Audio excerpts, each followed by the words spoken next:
में क्वेश्चन है कि देखो y इज इक्वल्स टू लिखा हुआ है a sin kx plus omega T, a sin kx plus omega T, ये लिखा है क्वेश्चन, जिसमें तुमको ये बताया गया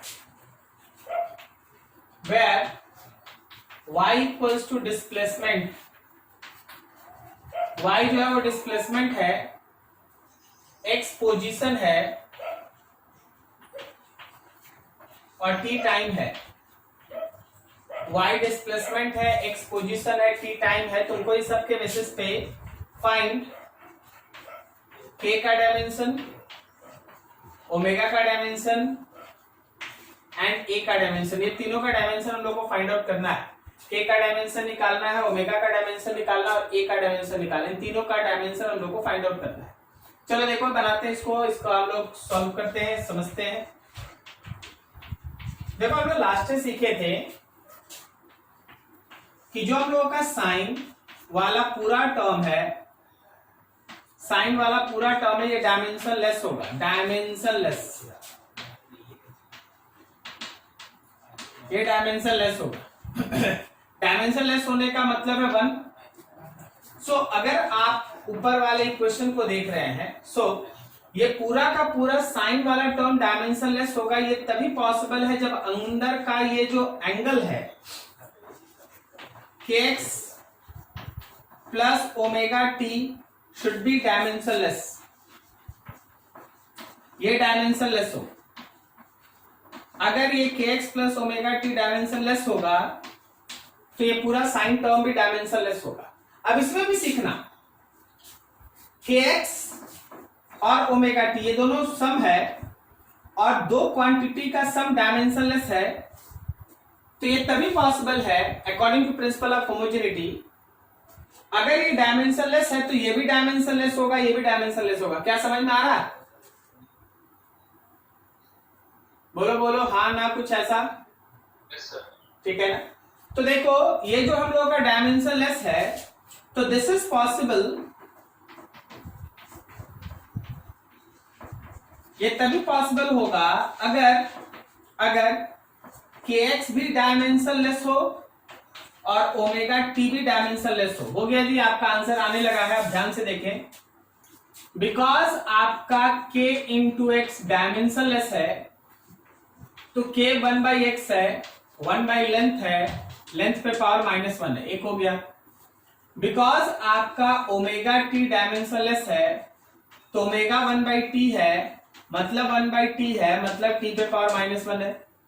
तो आपको k का डायमेंशन मिल गया है, आपको ओमेगा का डायमेंशन मिल गया है। अब काम है y के बेसिस पे a का डायमेंशन। अब नाउ आगे देखिए, नाउ बिकॉज y आप लिखे हैं a sine kx plus omega t. थोड़ा आंसर देना, थोड़ा आंसर देना।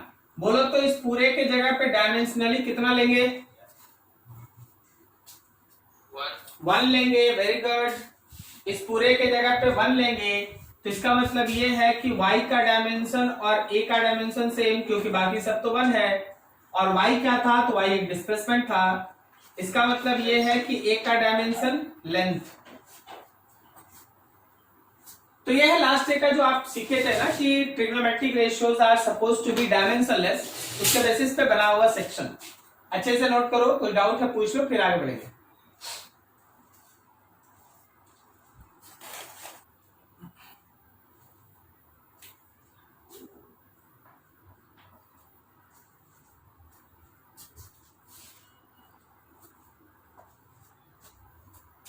चलो थोड़ा एक क्वेश्चन और करते हैं इधर।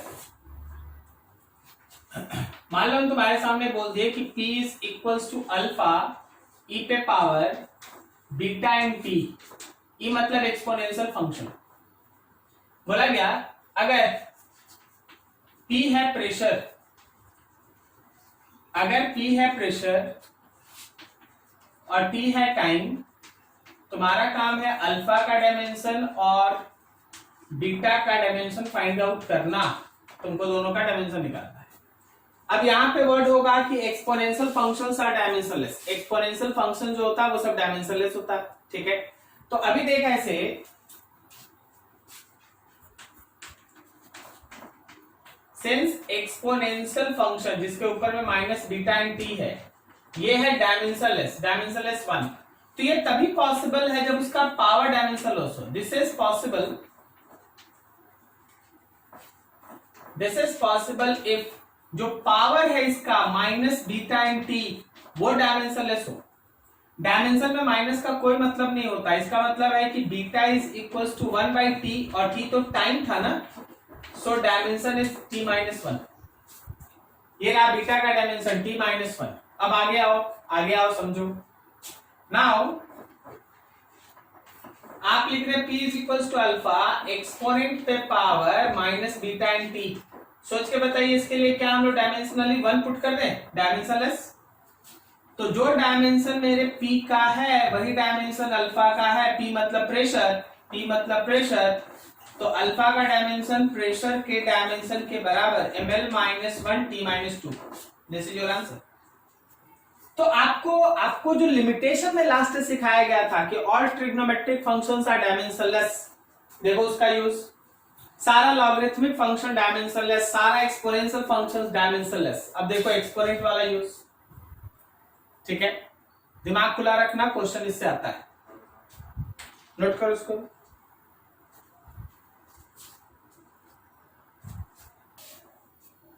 नेक्स्ट टॉपिक, चलो ये था कुछ रिवीजन हो गया पिछले टॉपिक का। आगे हम लोग जो डिस्कस कर रहे हैं, स्टार्ट करना, that is concept of error analysis.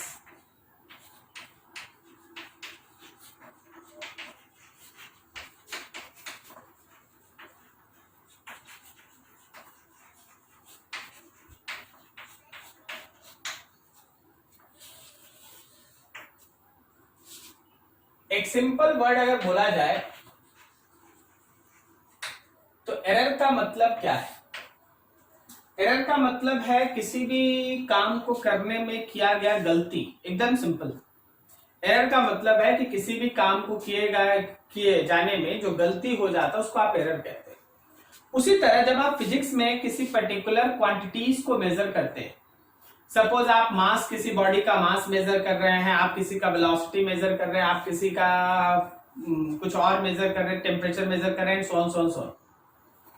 तो जब आप किसी क्वांटिटी को मेजर करते हैं तो या तो इक्विपमेंट की वजह से, मतलब जिस इक्विपमेंट से आप मेजर कर रहे हैं, या आपके किसी केयरलेसनेस की वजह से, या कोई और XYZ फैक्टर की वजह से मेजरमेंट में एक्यूरेसी नहीं आए, उसके जगह पे कुछ ना कुछ अनएक्यूरेट आंसर आ जाए, that particular uncertainty in measurement of any physical quantity is called error.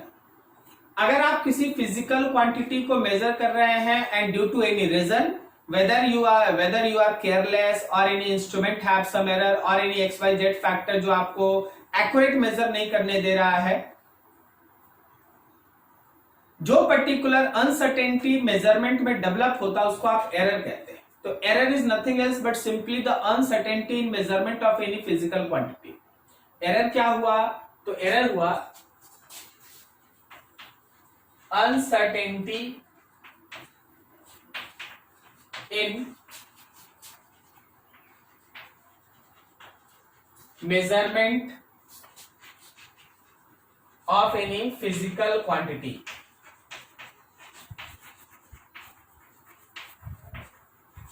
किसी भी फिजिकल क्वांटिटी के मेजरमेंट में जो अनसर्टेनिटी डेवलप होता है, किसी भी फिजिकल क्वांटिटी के मेजरमेंट में जो अनसर्टेनिटी डेवलप होता है उसको हम लोग एरर कहते हैं, ठीक है। अब जरा समझना कि एरर मेनली दो तरह का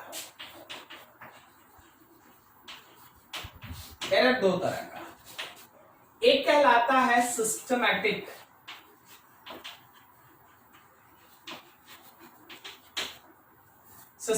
एरर और एक कहलाता है रैंडम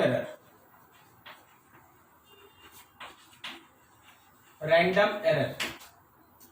अब सिस्टमैटिक एरर क्या है पहले उसके बारे में समझो, नॉलेज लो, धीरे धीरे सीखते जाओ, आराम से बेसिक से चलते जाओ।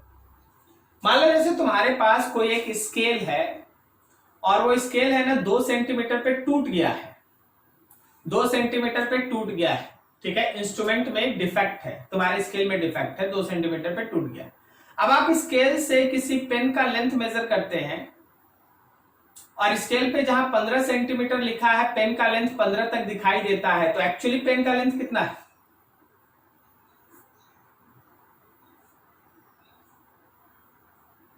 एक्चुअली पेन का लेंथ कितना है? बोला जाए, आंसर दिया जाए।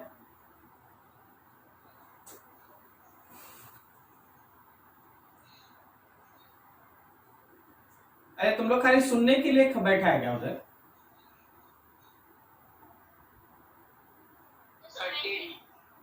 हाँ, तो बोलने में इतना सोचना क्या है, तेरा बोलना यार। पेन का लेंथ है 13। अब अगर हम लोग उसी पर्टिकुलर किए क्या, तो 15 में से 2 माइनस किए। अगर हम लोग इसी तरह पेन के कैप का लेंथ मेजर करें और कैप का लेंथ पे 5 सेंटीमीटर मार्क पे दिखाई दे रहा है, 5 सेंटीमीटर, तो एक्चुअली उस कैप का लेंथ कितना? 3 सेंटीमीटर, 3 सेंटीमीटर। अब आप उस इंस्ट्रूमेंट की मदद से कोई भी लेंथ मेजर कीजिएगा, तो रीडिंग जितना भी आएगा उसमें से आपको 2 सेंटीमीटर माइनस करना पड़ेगा, क्योंकि वो 2 सेंटीमीटर पे टूटा हुआ है। सही है? ऐसा पर्टिकुलर एरर जो किसी इंस्ट्रूमेंट में खराबी की वजह से या तो हमेशा ही प्लस हो या हमेशा माइनस हो, जैसे अभी तुम्हारा एरर में हमेशा माइनस हो रहा है, रीडिंग में से -2 -2 -2 -2 एंड -2। जब जब आप उस स्केल को यूज कीजिएगा हमेशा माइनस ही होगा। ठीक है? दैट पर्टिकुलर एरर जो या तो हमेशा ही पॉजिटिव होता है या हमेशा ही निगेटिव होता है, उसको कहते हैं सिस्टमैटिक एरर। सिस्टमैटिक एरर का बेस्ट एग्जांपल है इंस्ट्रूमेंटल एरर। तो सिस्टमैटिक एरर का मतलब हुआ that error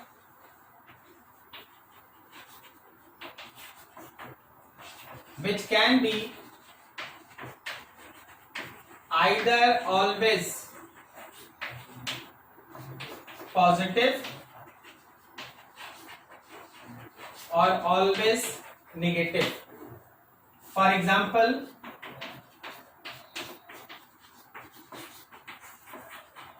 instrumental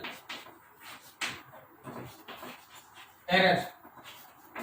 Instrumental error is an example of systematic error. Instrumental error is an example of systematic error. ये हमेशा प्लस हो सकता है या हमेशा ही माइनस होगा। ठीक है? लेकिन अब दूसरा है रैंडम एरर। आप इस वर्ड से भी कुछ मीनिंग निकाल सकते हैं। अभी मान लो जैसे हमारा मेरे हाइट को या मेरे हाइट को है ना, आप मेजर करते हैं। कोई एक ऑब्जर्वर है जो मेरे हाइट को मेजर करता है। मेरा एक्चुअल हाइट है 5.6 फीट। अब कोई क्या किया, कोई मेजरमेंट करने के दौरान खुद ही हमसे थोड़ा ऊपर चला गया। अगर हमसे थोड़ा ऊपर जाकर रीडिंग लेगा तो मेरा 5.6 से कम ना दिखेगा, पीछे स्केल है तो उस समय 5.6 के जगह पे मेरा रीडिंग बता दिया 5.5। और कोई अगर हमसे नीचे से देखेगा तो नीचे से जब वो देखेगा तो मेरा हाइट उसको है ना 5 से है ना थोड़ा ऊपर दिखाई देगा, तो 5.6 के जगह 5.7 दिखाई देगा। एक्चुअल कैसे मेजरमेंट होता है? एक्चुअल मेजरमेंट का तरीका है कि आपका आई लेवल जो है वो मेरे इस हेड के साथ बराबर हो, तब आपको मेरा एक्चुअल रीडिंग यहां मिलेगा। अगर आप नीचे से देखते हैं तो ज्यादा दिखाई देगा, अगर आप ऊपर से देखते हैं तो कम दिखाई देगा। क्लियर है? ऐसा पर्टिकुलर एरर जो प्लस और माइनस कुछ भी हो सकता है, जरूरी नहीं कि हमेशा प्लस होगा या हमेशा माइनस होगा। वो प्लस भी हो सकता है, क्षण भर के बाद माइनस भी हो सकता है। ऐसे पर्टिकुलर एरर को कहते हैं रैंडम एरर। और उसका बेस्ट एग्जांपल है कोई भी पर्सन जब रीडिंग ले तो उसके कारण होने वाला एरर। ठीक है ना? That is called human error. तो नाम समझिए, कॉन्सेप्ट देखिए कि random error, that error which can be either positive or negative। ऐसा एरर जो प्लस भी हो सकता है, माइनस भी हो सकता है। And the best example is human error. तो अभी तक हम लोग है ना दो कॉन्सेप्ट पे पहुंचे। एक होता है सिस्टमैटिक एरर और एक होता है हम लोगों का रैंडम एरर। सिस्टमैटिक एरर और रैंडम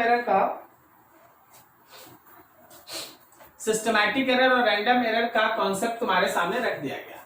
अब एक चीज पूछना चाहते हैं, कोई भी फिजिकल क्वांटिटी को अगर आप मेजर कीजिएगा ना, कोई भी फिजिकल क्वांटिटी को अगर आप मेजर कीजिएगा तो मेजरमेंट कभी एक्यूरेट हो ही नहीं सकता, मेजरमेंट कभी भी एक्यूरेट नहीं हो सकता। आप कॉन्सेप्ट को समझिए, ठीक है ना।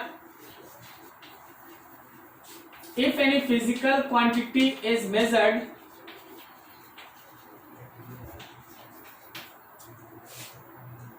it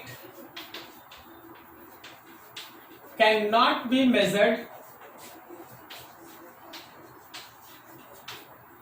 with 100% accuracy। अगर आपके पास कोई एक फिजिकल क्वांटिटी है और हम लोग उसको मेजर करते हैं तो कोई भी फिजिकल क्वांटिटी कभी भी 100% एक्यूरेटली मेजर किया ही नहीं जा सकता। तो सर जब नहीं किया जा सकता तो फिर होता क्या है? देख, हर फिजिकल क्वांटिटी के मेजरमेंट में आप एक्सपेरिमेंट्स करते हैं। आप किसी फिजिकल क्वांटिटी का जो भी वैल्यू बताते हैं, अगर उसका नंबर ऑफ एक्सपेरिमेंट्स बढ़ा दें, जैसे आप पेन के लेंथ को 13 सेंटीमीटर बताएं एक एक्सपेरिमेंट में, फिर आप क्या करें, उस पेन के लेंथ को 3, 4, 5 एक्सपेरिमेंट करके अलग अलग वैल्यू निकाले। एक बार 13 आया, एक बार 13.1 आया, एक बार 13.2 आया, कभी 12.9 भी आ गया, ऐसे करके 5-10 रीडिंग ले ले। सभी का जब आप मीन निकालिएगा ना, सभी का जब आप मीन निकालिएगा वही उसका ट्रू वैल्यू होता है, ठीक है। कोई भी 1-2 रीडिंग उसका ट्रू वैल्यू नहीं है। आप जितना भी एक्सपेरिमेंट करके रीडिंग ला रहे हैं, सभी का मीन वैल्यू जो आएगा वही उसका ट्रू वैल्यू है, वही उसका ट्रू वैल्यू है। अब सोचो कि अगर हम किसी फिजिकल क्वांटिटी को केवल 2 बार मेजर करें और उसका मीन निकाल के आंसर दे दें, और एक फिजिकल क्वांटिटी को हम 20 बार मेजर करें और 20 बार का मीन निकाल के आंसर दें, कौन ज्यादा एक्यूरेट होगा? 20 times. Very good, 20 times. 20 times वाला becomes more accurate.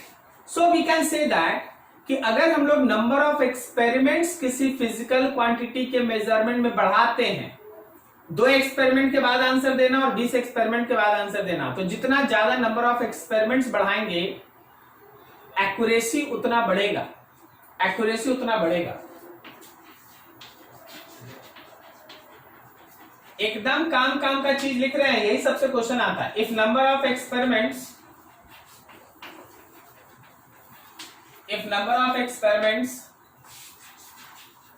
of any physical quantity increases, then accuracy in measurement of physical quantity also increases। जितना ज्यादा नंबर ऑफ एक्सपेरिमेंट्स किसी फिजिकल क्वांटिटी के मेजरमेंट में हम लोग बढ़ाएंगे, याद रखना एक्यूरेसी उतना ही बढ़ेगा। इस पे है ना मेंस में एक क्वेश्चन आया था, सुनना ध्यान से। उसमें क्या था ना, एक सिंपल पेंडुलम का टाइम पीरियड बताया था 20 ऑसिलेशन में, और फिर एक ऑप्शन में था 5 ऑसिलेशन में, फिर एक ऑप्शन में था 10 ऑसिलेशन में, और एक में था 50 ऑसिलेशन में। पूछा गया कि which time period is more accurate. So जिसमें 50 ऑसिलेशन के बाद का आंसर था वह that time is more accurate and this is the concept. याद रखिएगा, एक एक लाइन पे हम लोग जो बोल रहे होते हैं वो एक क्वेश्चन फॉर्म कर रहा होता है, तो आपको वैसे सोचना होगा। अगर किसी भी एक्सपेरिमेंट में नंबर ऑफ एक्सपेरिमेंट्स बढ़ा दिए आप measurement of any physical quantity में, ऑलवेज रिमेंबर कि that answer becomes more accurate. Answer या फिजिकल क्वांटिटी में जो measure value that becomes more accurate. चलो भाई यहां से और आगे आओ। मान लो let any physical quantity is measured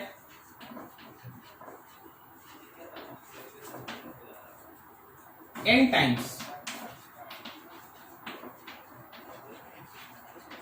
and its reading, और उसका जो रीडिंग है वो रीडिंग है, पहली बार में y1 आया, दूसरी बार में y2 आया, तीसरी बार में y3 आया, ऐसे ही करके n बार में yn आया। कोई एक फिजिकल क्वांटिटी है जिसको हम लोग मेजर कर रहे हैं और मेजरमेंट में पता चला कि n टाइम्स मेजरमेंट में हर बार अलग अलग वैल्यू आया। y1 आया, y2 आया, y3 आया, y4 आया, y5 आया, ऐसे करके है ना n तक चला। तो आखिर हम लोग इस फिजिकल क्वांटिटी का वैल्यू लेंगे क्या? आखिर हम लोग इस फिजिकल क्वांटिटी का वैल्यू लेंगे क्या? And that is called true value. उसको हम लोग कहते हैं ट्रू वैल्यू या फिर मीन वैल्यू। ट्रू वैल्यू या फिर मीन वैल्यू।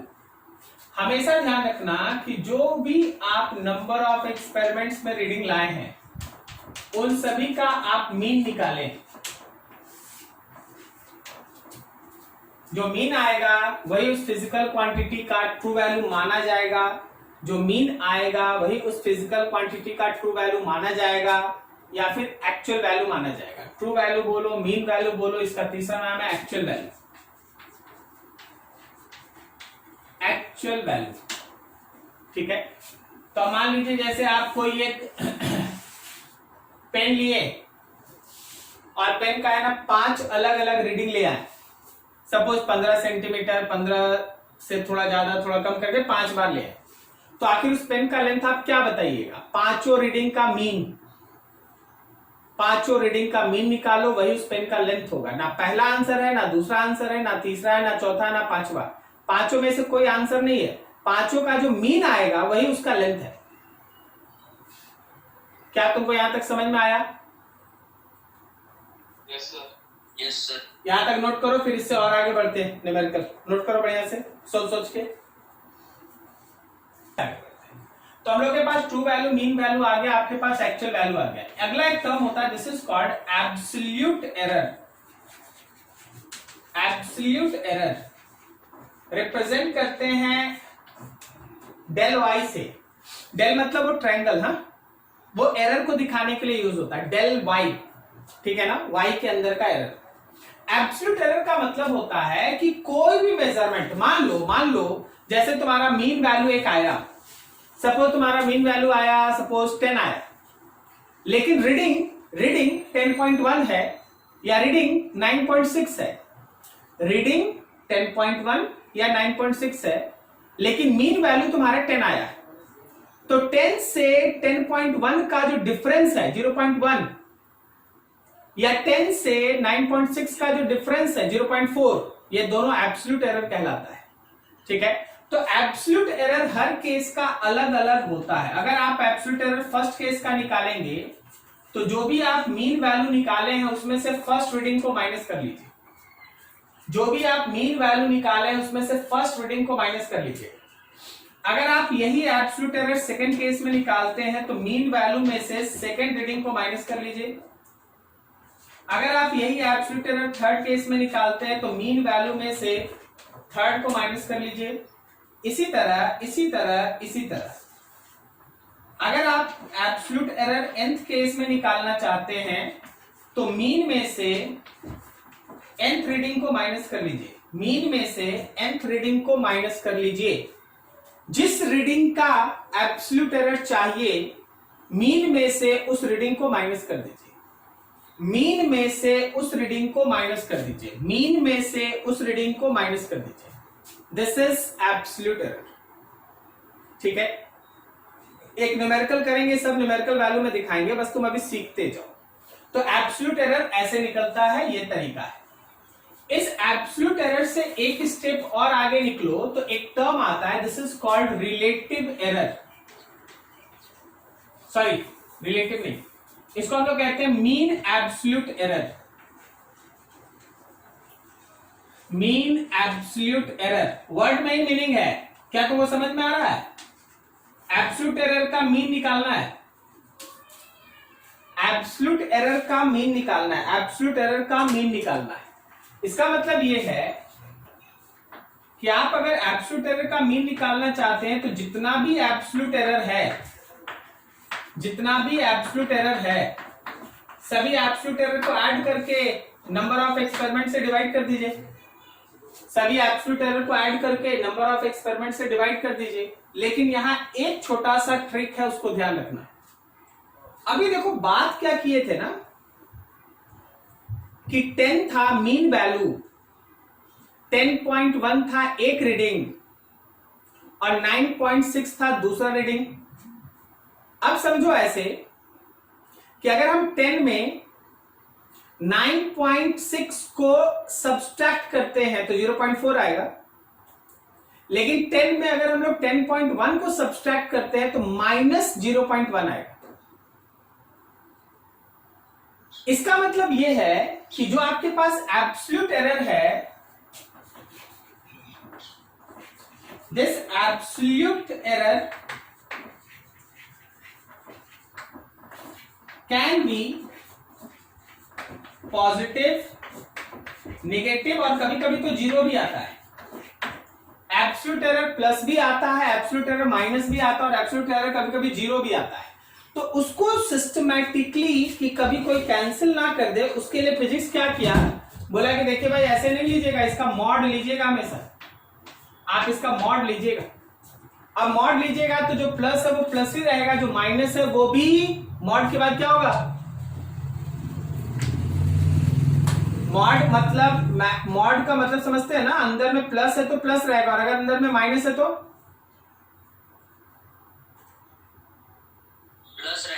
प्लस हो जाएगा। तो अब ये कभी भी है ना माइनस नहीं आएगा, ये हमेशा प्लस आएगा। एरर हमेशा प्लस होता है, एरर कभी माइनस नहीं होता है। एक लाइन याद रखना, जो अभी सेक्शन आप पढ़ रहे हैं ना, एरर कभी माइनस नहीं होता, एरर हमेशा प्लस होता है, हमेशा प्लस। इसको कहते हैं mean absolute error. Mean absolute error के बाद अगला टर्म आता है, this is called relative error. Relative error, relative error का मतलब है कि जो भी आपका मीन एब्सोल्यूट एरर निकला है, जो आप निकाले हैं, उसमें आप जो आप मीन वैल्यू निकाले हैं फर्स्ट केस में, उससे डिवाइड कर दीजिए।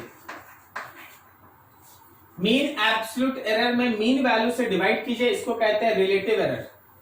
और इस रिलेटिव एरर के बाद अगला है percentage error. Percentage error, percentage error, जो भी हम लोगों का मीन एब्सोल्यूट एरर आया है divided by mean value, just multiply with 100, आप उसको 100 से मल्टीप्लाई कर दीजिए, वो परसेंटेज एरर होगा। देखिए, हो सकता है किसी को अभी भी इन क्वांटिटीज में 10% डाउट है, जस्ट वेट, एक एग्जांपल बताने दो, देखो सब चीज क्लियर होगा। आप यहां देखो एक क्वेश्चन, इसीलिए हम उधर कुछ रफ नहीं कर रहे हैं, क्वेश्चन देखिए ध्यान से।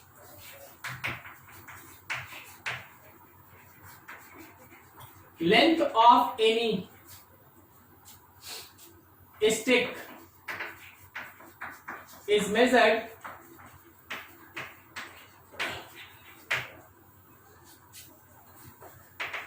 five times and रीडिंग क्या है 15.2 centimetre, 14.9 centimetre, 15.0 centimetre, 15.1 centimetre and 14.8 centimetre. ठीक है, देन फाइंड क्या बोला गया, पहला लेंथ ऑफ स्टिक, आपको स्टिक का लेंथ निकालना है। दूसरा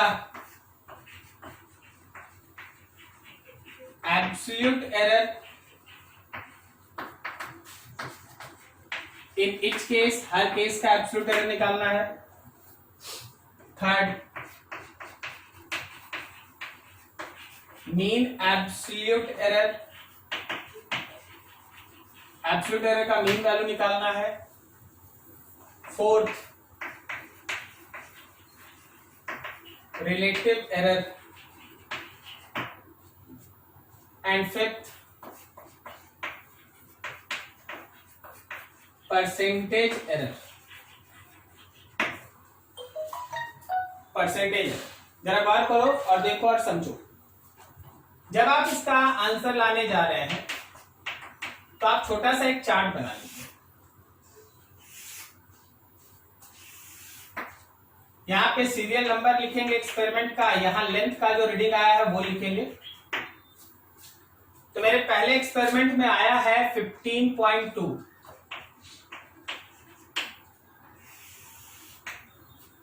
मेरे दूसरे एक्सपेरिमेंट में आया है 14.9,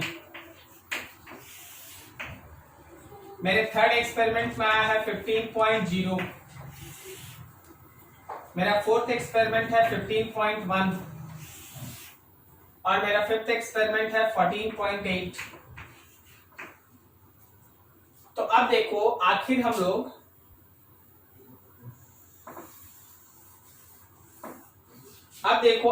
लोग इसका लेंथ ऑफ स्टिक क्या ले। पहला आंसर, जब आप लेंथ का मीन वैल्यू लेंगे तो आप सबको ऐड करके 5 से डिवाइड कीजिए।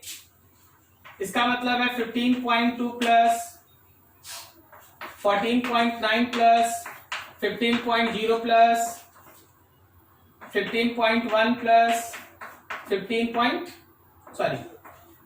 14.8 डिवाइडेड बाई 5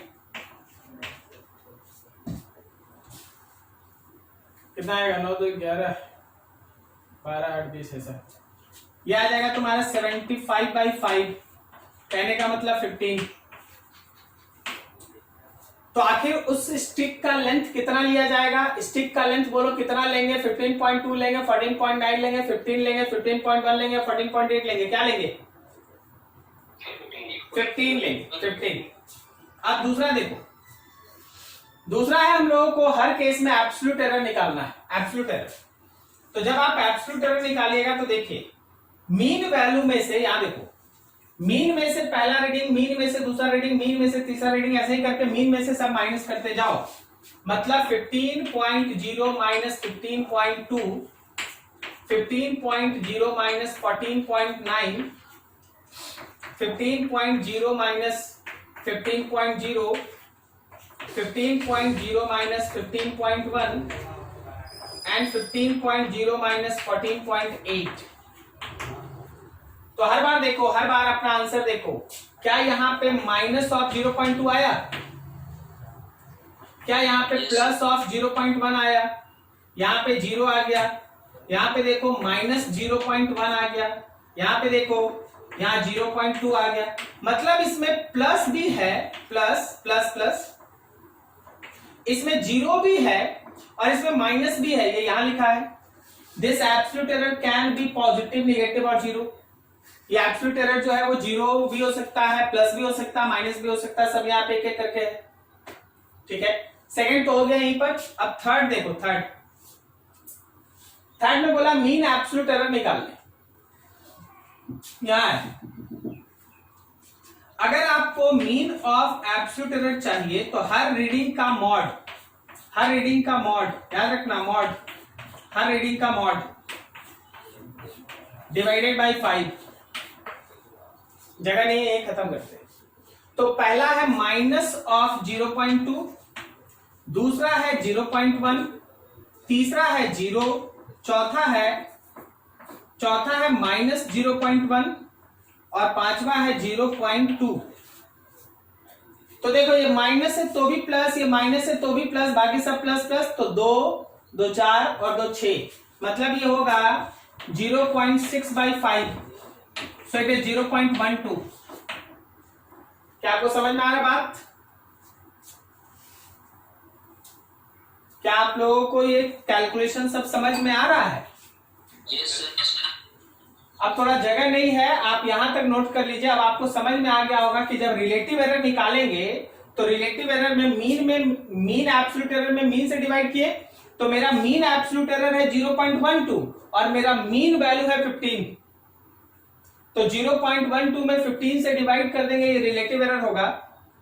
और जब आप रिलेटिव एरर को देखो, यहां से यहां रिलेटिव एरर, जब आप रिलेटिव एरर को 100 से मल्टीप्लाई करते हैं, it is percentage error.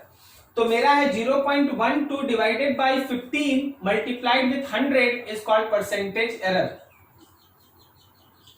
Note करो इसको बढ़िया से, इधर वाला पहले लिख लेना और उसके बाद फिर इसमें जो 2 बचा है उसको लिख के खत्म करके हमको बताओ। कहीं डाउट है पूछ लो, अच्छे से समय दो, इसमें 5 मिनट समय दो, अच्छे से सोच के करो काम। एरर का अपना तरीका होता है फाइनल आंसर लिखने का। So final physical quantity with error limit is written as.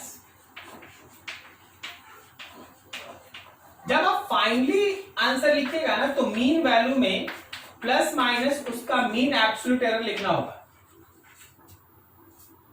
जब आप फाइनल आंसर लिखेंगे तो आपको मीन वैल्यू में उसका mean absolute error plus minus sign देके लिखना पड़ेगा। जैसे जैसे मान लो अगर अकॉर्डिंग टू क्वेश्चन अगर आप फाइनल लेंथ ऑफ स्टिक लिखते हैं then your answer is length का मीन प्लस माइनस लेंथ का मीन एब्सोल्यूट एरर। तो लेंथ का मीन 15 था और मीन एब्सोल्यूट एरर आपका कितना आया था? मीन एब्सोल्यूट एरर आपका 0.12 आया था ना, 0.12। This is your final answer. Length with proper error limit 15 plus minus 0.12। 0.12 ये वाला है मीन एब्सोल्यूट एरर। क्या आप समझ पा रहे हैं बात को? आपके क्वेश्चन में रहेगा right physical quantity with proper error limit. Proper error limit तो मीन वैल्यू में मीन एब्सोल्यूट एरर को प्लस माइनस साइन के साथ दिखा देना। मीन वैल्यू में मीन एब्सोल्यूट एरर को प्लस माइनस साइन के साथ दिखा देना। This is your final answer with error limit. यह आपका फाइनल आंसर होता है एरर लिमिट के टर्म में। इसको भी आप वहीं नोट कर लीजिए। खत्म हो गया ये क्वांटिटी। कहीं कोई डाउट है फिर से पूछ लो, क्वेश्चन रहेगा स्कूल में, कंपटीशन में इसका क्वेश्चन रहेगा जरूर। अगर डाउट है फिर से पूछ लीजिए। चलो जी अब देखो अब हम लोग पढ़ेंगे एरर का algebra. Algebraic operation using error limit. इस लाइन का मतलब क्या है? देखिए आप जनरली फिजिकल क्वांटिटी को ऐड और सब्सट्रैक्ट करते हैं ना, आप फिजिकल क्वांटिटी को जोड़ते हैं घटाते हैं, लेकिन अगर उसमें एरर रहे तो आप फिजिकल क्वांटिटी को कैसे हैंडल कीजिएगा एरर के साथ, हम लोग वही सीखेंगे। तो इसमें सबसे इजी होता है एडिशन। हम लोग एडिशन से स्टार्ट करेंगे, लेकिन उसके बाद सब्सट्रैक्शन, मल्टीप्लिकेशन, डिवीजन, ये चारों हम लोगों को एक एक करके देखना है, एक एक करके चारों देखना है। तो सबसे पहला है एडिशन। एडिशन सबसे पहला टर्म थोड़ा देखना है, यहाँ पे ये नया चीज है आपके लिए। एडिशन, मान लो x एक फिजिकल क्वांटिटी है जो a प्लस बी पे डिपेंड करता है। हम इसको और थोड़ा क्लियर करने के लिए हम आपको पहले ही एक है ना एग्जाम्पल लिख देना चाहते हैं ताकि आपको समझ में आए कि इसका क्वेश्चन का मतलब क्या है। मान लो if two रजिस्टर्स, आपके पास दो रजिस्टर्स है, एक का रेजिस्टेंस है 10 प्लस माइनस 0.1 ओम और दूसरे का रेजिस्टेंस है 6 plus minus 0.2 ohm. If they are connected in series, find R equivalent with error limit। आप R equivalent निकालिए एरर लिमिट के साथ। अच्छा वो राइट हैंड साइड में जो लिखा हुआ क्वेश्चन है उसमें एक वर्ड बताओ जो तुमको ये बताता है कि यहां एडिशन कॉन्सेप्ट लगेगा। बोलो बोलो, यहां पे ऐसा क्या एक वर्ड है जो तुमको सिखाता है कि यहां एडिशन का कॉन्सेप्ट लगेगा?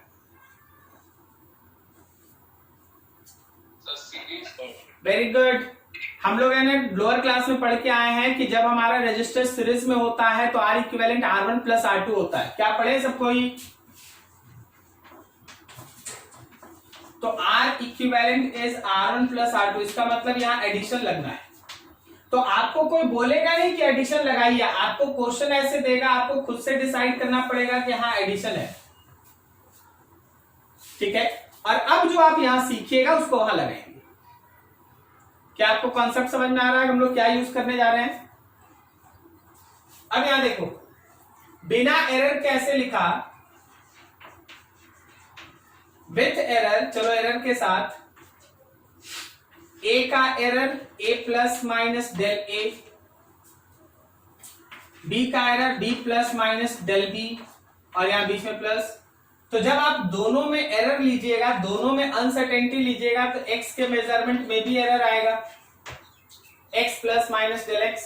Now see that x plus minus del x is a plus minus del a plus b plus minus del b। So x plus minus del x is a plus b एक साथ plus minus del a plus minus del B. चलो देखो ऊपर line देखो, क्या ये x और a plus B बराबर है? तो x के साथ ये a प्लस बी कटा, कैंसिल हो गया। समझ में आया? Plus minus del a plus minus del B, ये रहा मेरे डेल x का value, plus minus del a plus minus del B. अब जरा समझना, यहां पे आपके पास 4 अलग अलग पॉसिबिलिटी बनता है। देयर आर 4 पॉसिबिलिटीज, यहां पे 4 अलग अलग पॉसिबिलिटी बनता है। कौन कौन सा देखो, आप हो सकता है a को प्लस और b को प्लस ले, या ये हो सकता है a को प्लस और b को माइनस ले, या ये हो सकता है a को माइनस और b को प्लस लें, या ये हो सकता है कि आप दोनों को माइनस लें। देखो यहाँ 4 चीज बनता है, प्लस प्लस ले सकते हैं, प्लस माइनस ले सकते हैं, माइनस प्लस ले सकते हैं, माइनस माइनस ले सकते हैं, ऐसा 4 पॉसिबिलिटी बनता है। इसका मतलब कि मेरे डेल एक्स का 4 पॉसिबल आंसर आ सकता है। जब फिजिक्स देखा कि ऐसा प्रॉब्लम हो रहा है, एक ही क्वेश्चन का 4 आंसर आ रहा है और आप किसी को गलत नहीं कह पा रहे हैं अकॉर्डिंग टू कॉन्सेप्ट, तो वो एक वर्ड यूज किया, and the word is maximum possible absolute error. Physics में कोई भी क्वेश्चन अगर एरर से पूछा गया है तो याद रखिएगा जो सबसे बड़ा एरर हो सकता है वही आंसर देना है, बस मैक्सिमम पॉसिबल एब्सोल्यूट एरर। अभी बस सोच के बताओ, अगर ये लाइन सेटिस्फाई कर रहा मैक्सिमम पॉसिबल एब्सोल्यूट एरर, तब तो मेरे हिसाब से केवल फर्स्ट वाला सही होगा, बाकी ये सब नॉट वैलिड। हम गलत बोल ही नहीं रहे हैं, हम बोल रहे हैं लेना नहीं है, हम गलत नहीं बोल रहे हैं, हम बोल रहे लेना नहीं है, ठीक है। हम बोले मैक्सिमम पॉसिबल एब्सोल्यूट एरर लेना है तो केवल पहला वाला लेना है, del X a plus B, A और बी का सम लेना। This is maximum possible absolute error, maximum possible absolute error. क्या आपको इतना लाइन समझ में आया?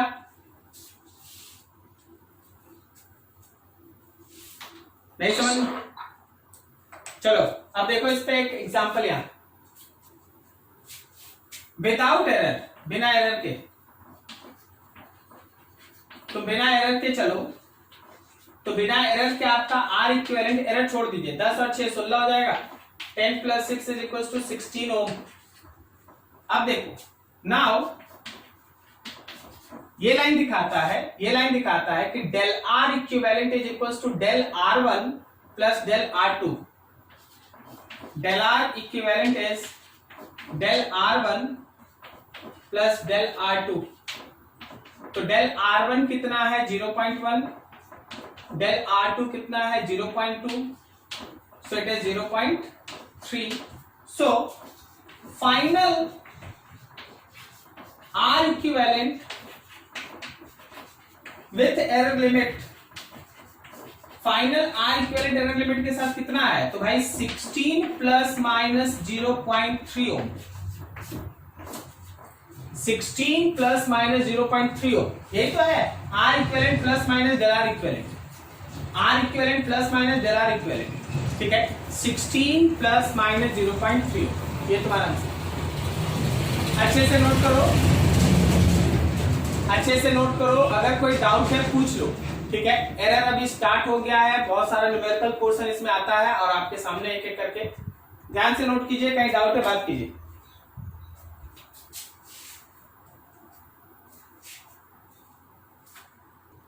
हो गया जी सभी का?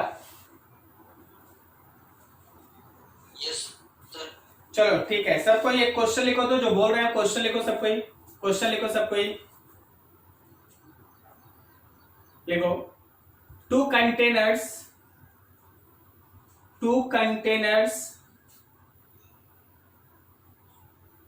have liquid, two containers have liquid of mass, two containers have liquid of mass m1 equals to 6 plus minus 0.4 kg, m1 equals to 6 plus minus 0.4 kg and m2 equals to 2 plus minus 0.1 kg, 2 plus minus 0.1 kg। Full stop, आगे लिखो। When both liquid are mixed together, when both liquid are mixed together, then find mass of mixture with proper error limit, then find mass of mixture with proper error limit।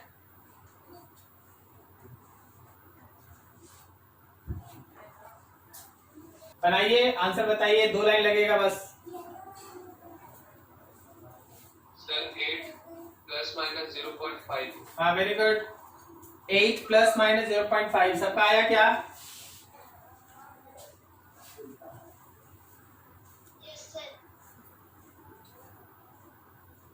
ठीक है।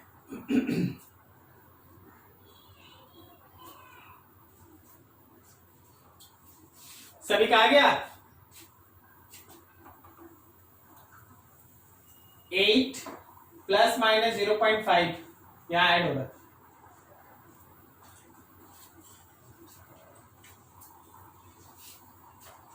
Yes sir. ठीक है,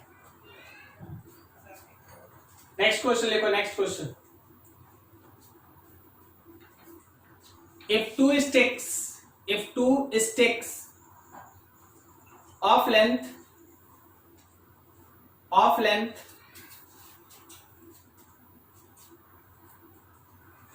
L1 equals to 12 plus minus 0.1 meter and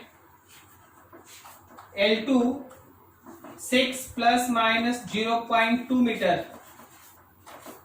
6 plus minus 0.2 meter are connected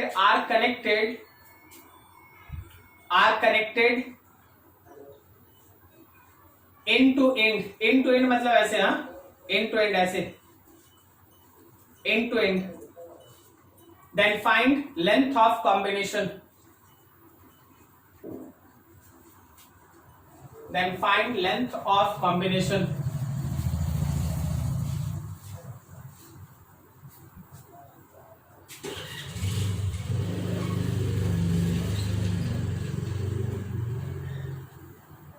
क्या ठीक है? चलिए बताइए answer. 18 plus minus 0.2। 18 plus minus 0.2। बस हमको यही सिखाना था कि तुमको है ना, कोई ये नहीं बोलेगा कि एडिशन लगाओ, तुमको इसी तरह से क्वेश्चन रहेगा, तुमको खुद से सोचना पड़ेगा कि हाँ एडिशन है, ठीक है। उसी एडिशन की मदद से आपको देखें, आप आर इक्विवेलेंट निकाले, आप मास निकाले, आप लेंथ निकाले। अब मान लो जैसे हम तुमसे ये कहते हैं कि देखो जी एक बीकर है और बीकर में इतना मास है, सुनना, और इतना मास कोई निकाल दिया, इतना मास कोई निकाल दिया, तो बता एडिशन लगेगा कि सब्सट्रैक्शन? सब्सट्रैक्शन लगेगा। तो हम लोग अगले दिन डिस्कस करेंगे सब्सट्रैक्शन। अब अगला सुनो, अगर हम तुमसे बोले कि देखो जी वॉल्यूम लेंथ इतना है, मान लो एक लेंथ है और एक मान लो ब्रेथ है, एक लेंथ है, एक ब्रेथ है, और हम बोले चलो जी एरिया निकालो, एरिया, तो बता क्या लगेगा? मल्टीप्लीकेशन लगेगा, मल्टीप्लीकेशन लगेगा। So you have to think like that. और हम आपको बताएंगे हर फंक्शन में कैसे काम होता है। एडिशन वाला सबसे इजी था, आपको आज बता दिया गया। आज तो हमको केवल वो शुरुआत वाला फॉर्मेट ही बताना था, लेकिन टाइम था तो बता दिया गया। अगले दिन हम लोग सब्सट्रैक्शन, मल्टीप्लीकेशन और डिवीजन पढ़ेंगे। They are very very important and obviously अच्छा होगा।